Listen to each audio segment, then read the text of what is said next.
आज की वीडियो में हम बात करेंगे फार्मास्यूटिक्स के chapter number 5 tablet and capsule के बारे में। तो हम इसमें इसके सारे ऑब्जेक्टिव टाइप क्वेश्चंस को कवर करेंगे।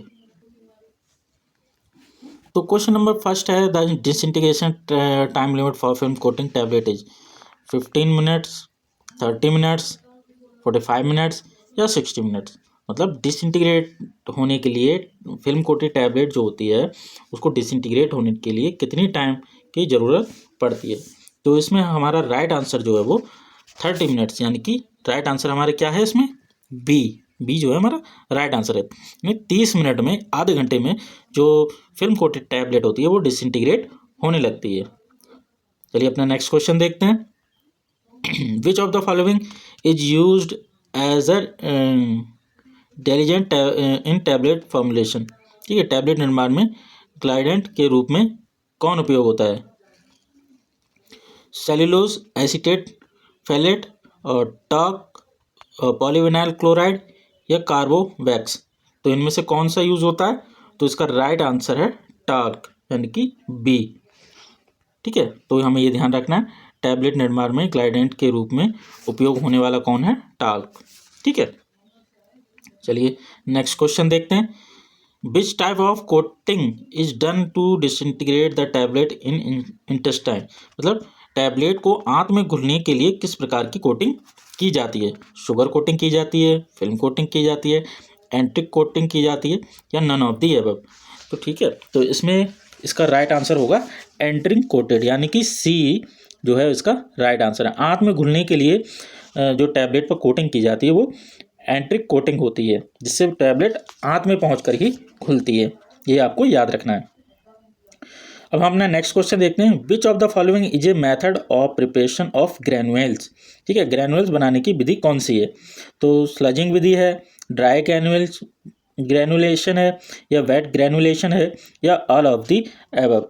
तो वही ग्रैनुलेन बनाने के लिए, ग्रैनुअल्स बनाने के लिए या ग्रैनुअल्स बनाने के लिए इन सभी तरह की विधियों का उपयोग किया जाता है। ये सभी टेक्निक यूज़ की जाती हैं। ड्राई ग्रैनुलेशन भी होता है, वेट ग्रैनुलेशन भी होता है और स्लजिंग भी होती है। ठीक है, तो चलिए नेक्स्ट क्वेश्चन देखते हैं। तो हमारा नेक्स्ट क्वेश्चन है the partial or complete removal of the top or bottom portion of the tablet is known as. और टैबलेट के ऊपर और नीचे के भाग को हटाना कहलाता है पिकिंग, कैपिंग, स्टिकिंग, मॉडलिंग। ठीक है, तो इसमें का राइट आंसर है कैपिंग। क्या कहलाता है? कैपिंग। मतलब removal of top or bottom portion of tablet. Tablet के टॉप और बॉटम से के रिमूवल को क्या कहते हैं? कैपिंग कहते हैं। ठीक है, select is the material used of tablets. Select का उपयोग टैबलेट की में होता है, मतलब फिल्म कोटिंग में होता है, एंट्रिक कोटिंग में होता है या शुगर कोटिंग में होता है। तो इसका राइट आंसर क्या हुआ? एंट्रिक कोटिंग में होता है। सेलेक का उपयोग, सेलेक एक मटेरियल होता है जिसका उपयोग एंट्रिक कोटिंग टैबलेट बनाने में किया जाता है। ठीक है, disintegration time for enteric coated tablet as per IP is. ठीक है, disintegration time for enteric coated tablet as per IP is. तो क्या होगा? एक घंटा, 2 घंटा, 5 घंटा या 3 घंटा। ठीक है, disintegration time for enteric coated tablet. अब इसमें एंट्रिक कोटेड टैबलेट के लिए डिसइंटीग्रेशन का टाइम, जो कि मतलब आंत में घुलती है, उसका टाइम पूछ रहे हैं। ठीक है, तो ये हमारा इसका राइट आंसर होगा 3 घंटा। मतलब 3 घंटे में जो एंट्रिक कोटेड टैबलेट होती है वो डिसइंटीग्रेट होती है। ठीक है, अब हम ना नेक्स्ट क्वेश्चन देखते हैं। The strength of the tablet is measured by thickness, weighing variation, friability, none of the above. ठीक है, टैबलेट की स्ट्रेंथ को किससे मेज़र करते हैं? ठीक है, तो इसमें होगा फ्रेबिलिटी। फ्रेबिलिटी के जरिए हम टैबलेट की स्ट्रेंथ को मेज़र करते हैं। ठीक है, हम अपना नेक्स्ट क्वेश्चन देखते हैं। How many tablets are required for content uniformity test.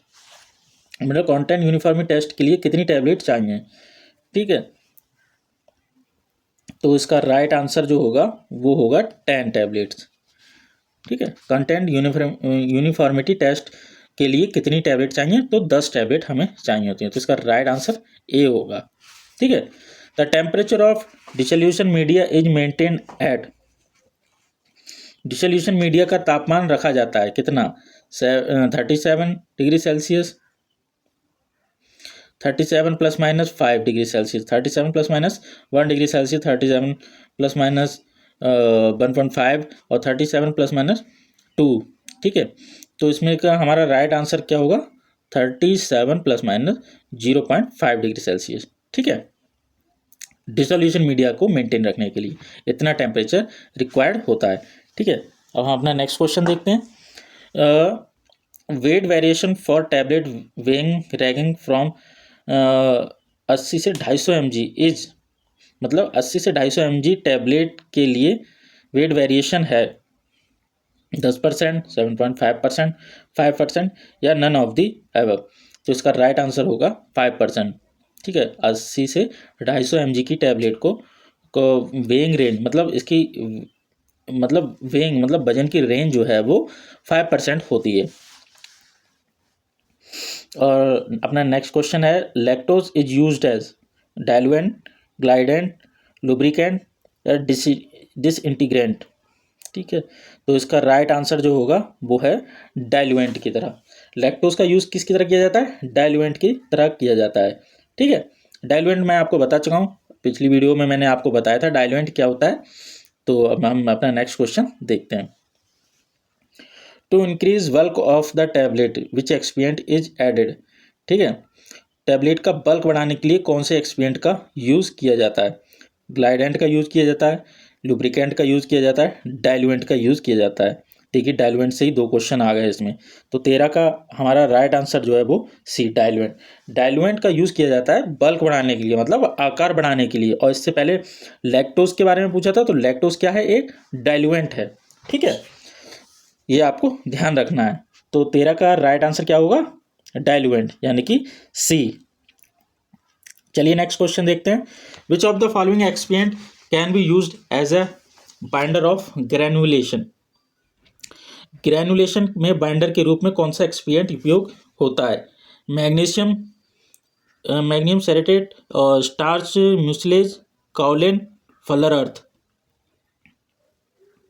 इसका राइट आंसर होगा बी, स्टार्च म्यूसिलेज। ठीक है, ग्रैनुलेशन में बाइंडर के रूप में होता है, मतलब बाइंड ग्रैनुलेट जो ग्रैनुल्स होते हैं उनको बाइंड करने के लिए स्टार्च म्यूसिलेज का यूज किया जाता है। Unequal distribution of colour in the tablet is known as. Unequal distribution of colour in the tablet is known as, tablet के रंग में असमान वितरण कहलाता है। कैपलिंग, पिकलिंग, मॉटलिंग या लेमिनेशन। तो इसका राइट आंसर होगा सी, मॉटलिंग। चलिए नेक्स्ट क्वेश्चन देखते हैं। Is perform to determine the ability of tablet to withstand wear and tear during the handling and transportation. Tablet की मजबूती मतलब हैंडलिंग और ट्रांसपोर्ट जानने के लिए किया जाता है, कौन सा टेस्ट किया जाता है? फ्रेबिलिटी टेस्ट, यानी कि बी। बी जो है वो टेस्ट किस लिए किया जाता है? टैबलेट की मजबूती को जानने के लिए किया जाता है। तो इसका राइट आंसर क्या होगा? B. Means formation of film surface like orange peel due to rapid drying. तेजी से सूखने के कारण संतरे के छिलके जैसा सतह बनना कहलाता है। व्रिंकलिंग, ब्लिस्टरिंग, स्वीटनिंग, स्वीटिंग या ऑरेंज पील। तो इसका राइट आंसर होगा ऑरेंज पील। ठीक है, मतलब तेजी से सूखने के कारण संतरे की छिलके जैसा सतह बनना कहलाता है ऑरेंज पील। ठीक है, तो ये आपको ध्यान रखना है। चलिए अपना नेक्स्ट क्वेश्चन देखते हैं। Disintegration time of effervescent tablet is. तो डिसइंटीग्रेशन टाइम पूछा है एफरवेसेंट टैबलेट का, तो इसका राइट आंसर क्या होगा? 30 मिनट, 3 मिनट, 5 मिनट, 15 मिनट या 30 मिनट। तो इसका राइट आंसर है 5 मिनट। 5 मिनट में डिसइंटीग्रेशन हो जाता है एफरवेसेंट टैबलेट का। तो 18वें का आंसर है सी, वो B, 5 minute. B 5 minute is the right answer. Separation of tablet into 2 or more distinct layers is called. Tablet को 2 या 2 से अधिक परतों में टूटना कहलाता है पिकिंग, कैपलिंग, लेमिनेटिंग या ब्रोकन। क्या कहलाता है? तो इसका राइट आंसर क्या होगा? इसका राइट आंसर होगा लैमिनेशन। ठीक है, मतलब टैबलेट का दो भाग में टूटना कहलाता है लैमिनेशन। ठीक है, अब हम नेक्स्ट क्वेश्चन देखते हैं। Appearance of uneven spot on a film surface of tablet is known as. अब टैबलेट की सतह पर असमान धब्बे कहलाते हैं स्प्लिटिंग, पिटिंग, ब्लिस्टरिंग या फ्लैकिंग। क्या कहलाते हैं? तो इसका राइट आंसर होगा ब्लिस्टरिंग। ठीक है, असमान धब्बे ब्लिस्टरिंग कहलाते हैं। अगर टैबलेट पे असमान धब्बे हैं तो वो क्या कहलाएंगे? ब्लिस्टरिंग कहलाएंगे। अपना नेक्स्ट क्वेश्चन है disintegration time of hard gelatin capsule is. मतलब हार्ड जिलेटिन कैप्सूल कितनी देर में डिसइंटीग्रेट होता है? तो 30 मिनट में होता है, 50 मिनट में होता है, 60 मिनट में होता है या 70 मिनट में होता है? तो इसका राइट आंसर क्या है? इसका राइट आंसर है ए 30 मिनट्स, आधा घंटा। ठीक है, आधे घंटे में जो हार्ड जिलेटिन कैप्सूल जैसे कि पेंटाप्रोजोल, ठीक है, तो ये ग्रेन्यूल्स वाले कैप्सूल जो होते हैं, जो हार्ड जिलेटिन कैप्सूल, तो इनका क्या होता है, मतलब ये आधे घंटे में डिसइंटीग्रेट होने लगते हैं। जिनकी केसिंग हार्ड होगी वो हार्ड जिलेटिन कैप्सूल होते हैं। ठीक है, चाहे उनमें पाउडर हो या ग्रेन्यूल्स हो। हमारा नेक्स्ट क्वेश्चन है are solid dosage form in which drug are enclose in small water soluble shell of gelatin. तो इसको हिंदी में भी समझ लेते हैं। ठोस डोजेज फॉर्म में जिसमें दवा जिलेटिन के खोल में रखी होती है, टैबलेट, पिल्स, कैप्सूल, ग्रैन्यूल्स। तो इसका राइट आंसर क्या होगा? इसका राइट आंसर होगा कैप्सूल। कैप्सूल में ही, मतलब एक ठोस डोजेज फॉर्म में है जिसमें दवा जिलेटिन के खोल में भरी होती है। और जिलेटिन सॉफ्ट जिलेटिन कैप्सूल या हार्ड जिलेटिन कैप्सूल, दो टाइप के कैप्सूल होते हैं। और जिलेटिन में दवा भरा होना मतलब कैप्सूल होगा वो। ठीक है, तो ये आपको ध्यान रखना है। हमारा नेक्स्ट क्वेश्चन है is an ingredient of opaque hard gelatin capsule. Opaque hard gelatin capsule में इंग्रेडिएंट कौन सा होता है? ग्लिसरीन होता है, टाइटेनियम डाइऑक्साइड होता है, पॉलीहाइड्रिक अल्कोहल होता है या सॉर्बिटॉल होता है? तो इसका राइट आंसर होगा टाइटेनियम डाइऑक्साइड। ठीक है, ओपेक हार्ड जिलेटिन कैप्सूल में टाइटेनियम डाइऑक्साइड होता है। ठीक है, अब हमारा नेक्स्ट क्वेश्चन है should be stored at temperature not exceeding 30 degree Celsius. मतलब 30 डिग्री सेल्सियस से कम तापमान पर रखना चाहिए। किसको? टैबलेट को, कैप्सूल को, सस्टेन रिलीज टैबलेट को या सबलिंगुअल टैबलेट्स को? तो इसका राइट आंसर है कैप्सूल को। ठीक है, कैप्सूल को क्या 30 डिग्री सेल्सियस से कम तापमान पर रखना होता है या रखना चाहिए। अब हमारा नेक्स्ट क्वेश्चन है the disintegration limit time the disintegration time for soft gelatin capsule. मतलब जो सॉफ्ट जिलेटिन कैप्सूल होते हैं, जैसे मल्टीविटामिन का कैप्सूल होता है, वो सॉफ्ट जिलेटिन होता है। उसको हम दबाते हैं ना तो वो दब जाता है, जैसा फील होता है इसमें जैसे कुछ भरा हुआ है, सॉफ्ट है ना, लिक्विड जैसा। तो उसको हम क्या बोलते हैं? सॉफ्ट जिलेटिन कैप्सूल बोलते हैं। तो सॉफ्ट जिलेटिन कैप्सूल कितनी देर में डिसइंटीग्रेट होता है? ठीक है, तो इसका है 45 मिनट में होता है, 60 मिनट में होता है, 20 मिनट में होता है या 10 मिनट में होता है? तो इसका राइट आंसर है बी, यानी कि 60 मिनट में डिसइंटीग्रेट हो जाता है वो। ठीक है, चलिए नेक्स्ट क्वेश्चन देखते हैं। Gelatin is a hydrolysed product of hydrolysed. ठीक है, product of pectin, tannin, alkaloids, collagen. किसका है? मतलब जिलेटिन जो है हाइड्रोलाइज्ड प्रोडक्ट ऑफ, जिलेटिन किसका हाइड्रोलाइज प्रोडक्ट है? तो इसका राइट आंसर होगा डी, कोलेजन का। तो हाइड्रोलाइज करके कोलेजन को हाइड्रोलाइज करके जिलेटिन बनाया जाता है, कैप्सूल बनाया जाता है। ठीक है, चलिए नेक्स्ट क्वेश्चन देखते हैं। The elasticity of soft gelatin capsule shell be improved by addition of. The elasticity of soft gelatin capsule shell be improved by addition of lubricant, increasing water content और plasticizer, none of the above। तो इसका right answer होगा plasticiser.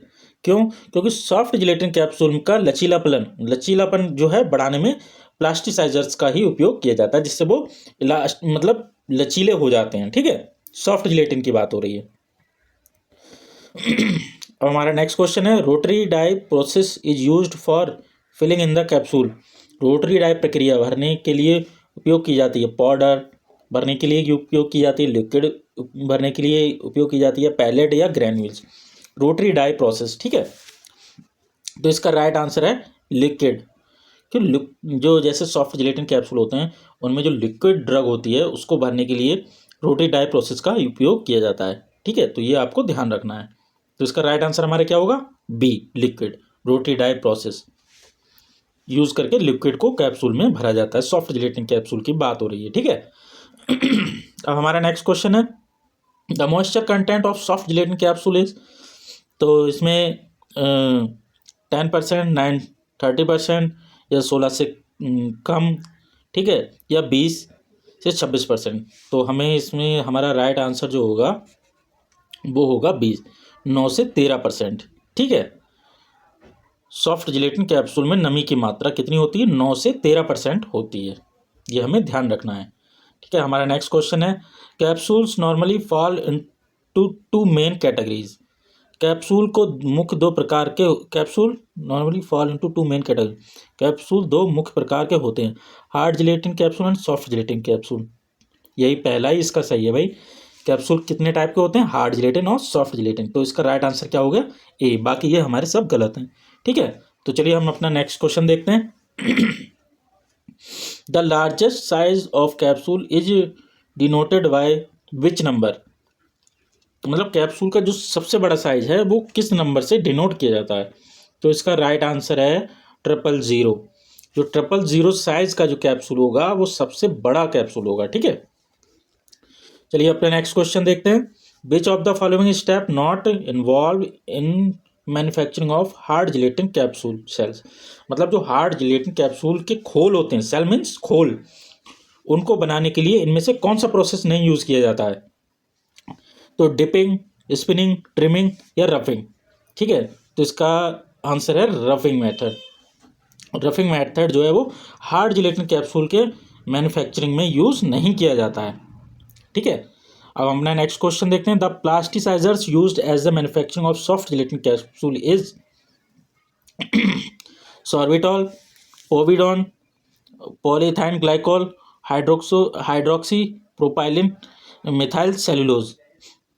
तो इसमें हमसे क्या पूछ रहा है, सॉफ्ट जिलेटिन कैप्सूल में प्लास्टिसाइजर्स के रूप में किसका उपयोग किया जाता है। तो इसका राइट आंसर जो है वो सॉर्बिटॉल, यानी कि A is the right answer. Sorbitol का उपयोग किया जाता है। हमारा नेक्स्ट क्वेश्चन है, which step is involve in hard gelatin capsule self production. Hard gelatin capsule बनाने में कौन सा स्टेप शामिल है। तो dipping, spinning, trimming, all of the above. ठीक है, क्या है, हार्ड जिलेटिन कैप्सूल बनाने में कौन सा स्टेप शामिल है। तो इसका राइट आंसर जो होगा all of the above. Dipping भी होता है, स्पिनिंग भी होता है, ट्रिमिंग भी होता है, और इसलिए इसका राइट आंसर क्या होगा, ऑल ऑफ दी एबव। चलिए अपना नेक्स्ट क्वेश्चन देखते हैं, the moisture content of hard gelatin capsule is. Hard gelatin capsule में मॉइस्चर कंटेंट कितना होता है, यहाँ देखिए नमी की मात्रा कितनी होती है। तो वो होती है, उसमें हमें बताना है 10% से ज़्यादा,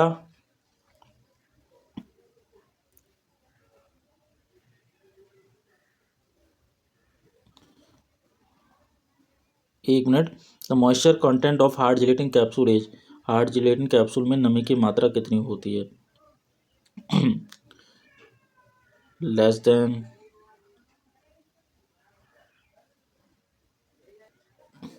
10%, और 10 to 13, 12 to 16 और 16। ठीक है, तो इसमें हमारा राइट आंसर जो होगा वो होगा 10%, मतलब 10%, 10% से ज़्यादा नहीं। ठीक है, और हमारा नेक्स्ट क्वेश्चन है, एक मिनट, यहाँ पे कुछ गलती हो रही है मुझसे।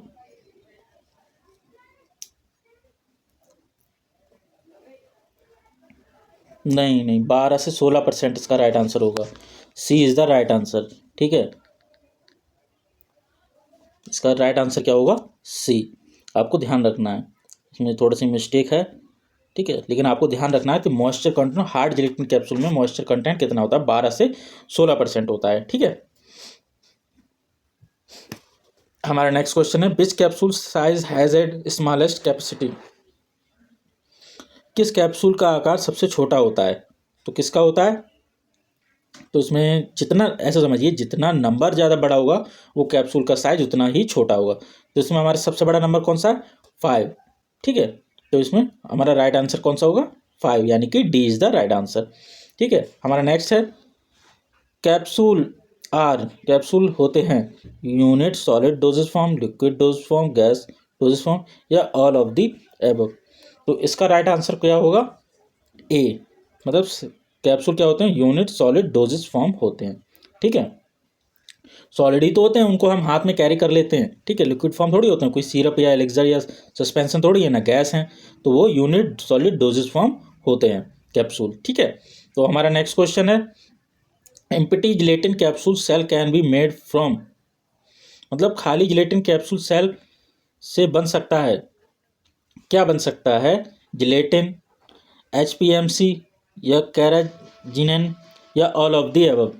तो इसका राइट आंसर है जिलेटिन। जिलेटिन ही बन सकता है। एम्प्टी जिलेटिन कैप्सूल सेल से क्या बनता है? जिलेटिन ही बन सकता है। हम अपना नेक्स्ट क्वेश्चन देखते हैं, empty capsule has moisture content in the range of? Empty capsule has moisture content मतलब खाली कैप्सूल कितना मॉइस्चर कंटेंट कर सकता है, किस रेंज में कर सकता है? तो इसका राइट आंसर होगा 12 से 15%, ठीक है। चलिए अपना नेक्स्ट क्वेश्चन देखते हैं, the capsule size number of 300 mg powder drug is? मतलब 300 mg पाउडर दवा के लिए कैप्सूल साइज का नंबर है, कौन सा नंबर है? V, यानी कि 1, एक नंबर साइज का। तो इसका राइट आंसर क्या होगा? बी। तो ये था हमारे इस चैप्टर के MCQ जो कि हमने इस वीडियो में कवर किए। वीडियो आपको कैसी लगी कमेंट करके बताना, और चैनल पर नए हैं तो चैनल को सब्सक्राइब करना, वीडियो को लाइक करना। मिलते हैं नेक्स्ट वीडियो में, तब तक के लिए टेक केयर, बाय।